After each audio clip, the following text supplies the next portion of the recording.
2차 대전 당시 독일은 추축국인 이탈리아, 헝가리, 루마니아 등과 함께 유럽을 침략합니다.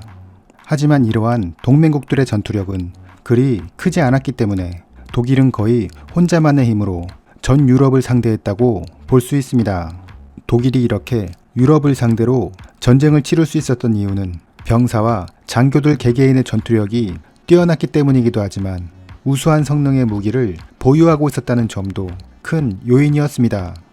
독일은 영국과 프랑스보다 산업혁명은 늦었지만 정부의 주도 아래 빠르게 공업화될 수 있었고 기술자들을 우대하는 사회적 분위기로 인해 다양한 분야에서 새로운 기술들이 개발되었습니다. 독일의 이러한 실험 정신은 무기 분야에도 이어져 기존에는 없던 새로운 개념의 무기들이 많이 생산되었고 이 가운데 일부는 현대 무기의 원형이 되기도 하였습니다. 이번 영상에서는 2차 대전에서 독일이 개발했던 혁신적인 무기에 대해 알아보겠습니다. 독일 육군은 5호 전차 판터와 6호 전차 티거를 보유하고 있었습니다. 이러한 독일군 전차는 연합군 전차보다 성능이 매우 뛰어났기 때문에 연합군은 독일의 전차를 상대하는데 많은 어려움을 겪었습니다. 하지만 독일은 여기에 만족하지 않고 좀 더 우수한 성능의 전차를 갖고 싶어 했으며 그래서 1943년 새로운 전차인 E 시리즈를 개발하기로 합니다. E 시리즈는 총 6종류의 차량으로 이루어져 있으며 크기가 작은 정찰용 전차에서부터 초중 전차까지 다양한 형식으로 개발이 진행되었습니다. 그 중에서 E100은 가장 큰 전차입니다. 이 전차를 독일의 6호 전차 티거2와 비교해보면 티거2는 주포 88mm, 전면 장갑 150mm, 중량 70톤이지만 E100은 주포 150mm, 전면 장갑 200mm, 중량 140톤입니다. 하지만 E100은 1944년 히틀러의 지시로 개발이 중단되었습니다. 이에 전차 제작회사인 아들러사는 소수의 인원을 투입하여 E100의 시제 차량 개발을 계속 이어갑니다. 그러다 1945년 차체만 만들어진 상태에서 전쟁이 끝나게 되었으며 미완성된 E100은 결국 영국군의 손에 넘어가게 됩니다. 독일군이 개발하려 했던 초중전차로는 마우스도 있습니다. 128mm 주포를 장착하고 75mm 포를 부무장으로 하며 전면 장갑 200mm, 중량 188톤의 거대한 전차입니다. 독일의 포르쉐사에서 개발을 주도했으며 엔진을 돌려 발생하는 전기의 힘으로 움직이는 구조이나 워낙 무게가 무거워 최고 속도가 시속 20km밖에 되지 못했고 연비가 좋지 않아 항속거리는 186km에 불과했습니다. 마우스는 총 2대의 시제 차량이 개발되었으나 전쟁 막바지 소련군이 독일로 들어오자 독일군에 의해 파괴됩니다. 하지만 소련군은 1호 전차의 자체에 2호 전차의 포탑을 결합하여 마우스를 완성했으며 현재는 러시아의 쿠빈카 박물관에 보관되어 있습니다. V1은 최초의 순항미사일입니다.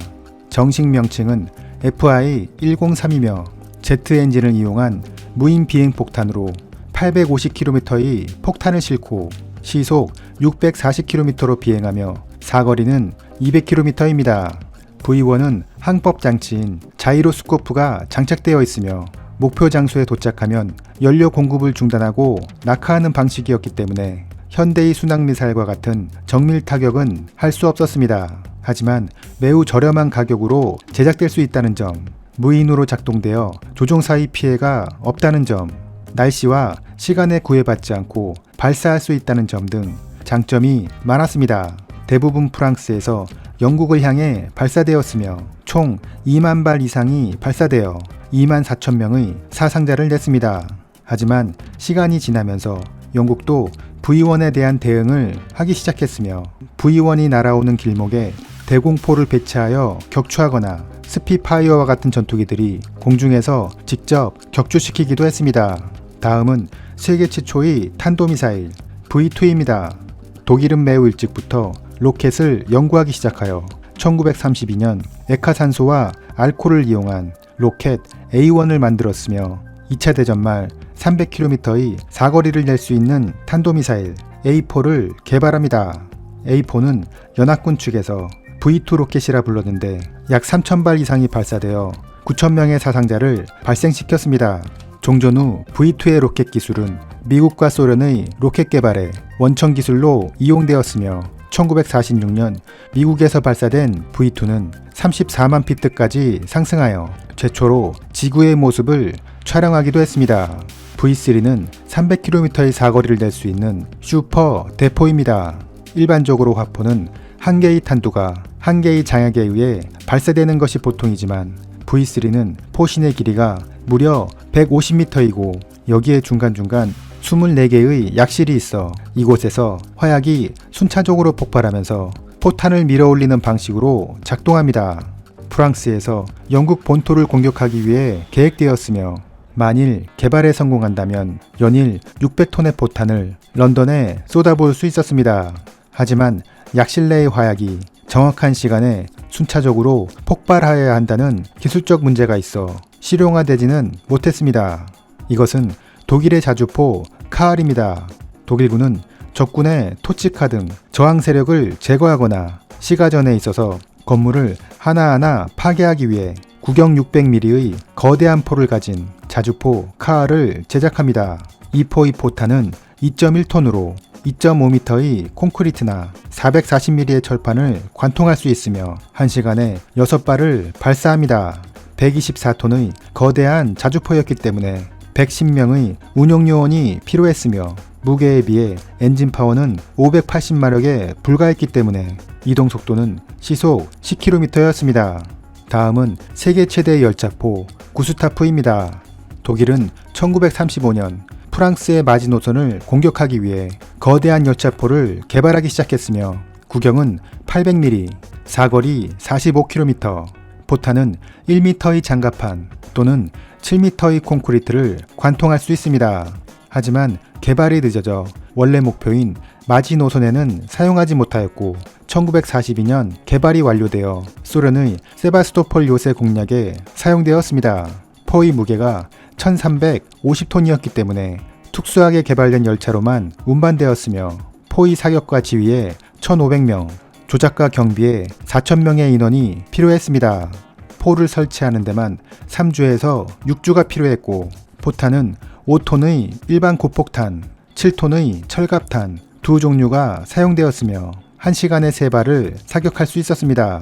위력이 대단하여 포탄이 명중된 곳에는 거대한 버섯구름이 형성되었으며 폭 12m, 깊이 12m의 구멍이 생겼다고 합니다. 하지만 포신이 빨리 손상되었고 포탄과 장약의 공급도 원활하지 않아 제대로 사용하지 못해 비효율적인 무기의 대명사로 남게 됩니다. 다음은 로켓 전투기 Me-163 코메트입니다. 독일의 메서슈미츠사는 비행기의 동체에 로켓 모터를 장착하여 시속 1000km의 속도를 낼 수 있는 전투기를 개발합니다. 코메트는 초창기 연합군이 상상할 수 없는 속도로 비행하여 무스탄과 B-17 폭격기를 격추시켰기 때문에 독일은 총 279대의 코메트를 생산하여 전쟁의 양산을 바꾸려 했습니다. 하지만 연합군은 코메트의 채공 시간이 25분에 불과하다는 것을 파악하고 독일의 공군기지를 우회하여 비행했기 때문에 코메트의 격추 기록은 총 7대에 불과했습니다. 이것은 최초의 전진익기 JU-287입니다. 독일의 융커스사는 비행기가 마하 0.8의 속도에서는 주익이 전진각일 경우 충격파를 줄일 수 있다는 것을 발견하고 전진익을 가진 항공기 개발에 들어갑니다. 제트 엔진을 장착한 JU-287은 몇 대의 시험기가 제작되었으며 독일군은 이를 폭격기와 정찰기로 사용하기로 하고 총 100대를 양산하기로 결정합니다. 하지만 이 새로운 형상의 항공기는 영국 정찰기에 발견되어 폭격의 대상이 되었고 겨우 살아남은 실험기들은 전쟁이 끝나게 되면서 소련군의 손에 들어가게 됩니다. 다음은 독일이 계획한 극초음속기 P-13A입니다. 오스트리아 빈의 항공연구소장으로 부임한 리피시 박사는 램제트 이론을 적용한 델타핵 요격기에 관심을 갖고 있었습니다. 따라서 그는 두꺼운 델타핵 날개에 수직미익을 달고 조종사가 이 수직미익에 탑승하는 기묘한 형태의 요격기를 계획하고 실험을 실시했는데 모형을 가지고 풍동 실험을 한 결과 마하 2.6까지 안정적인 비행이 가능하다는 결과를 얻게 됩니다.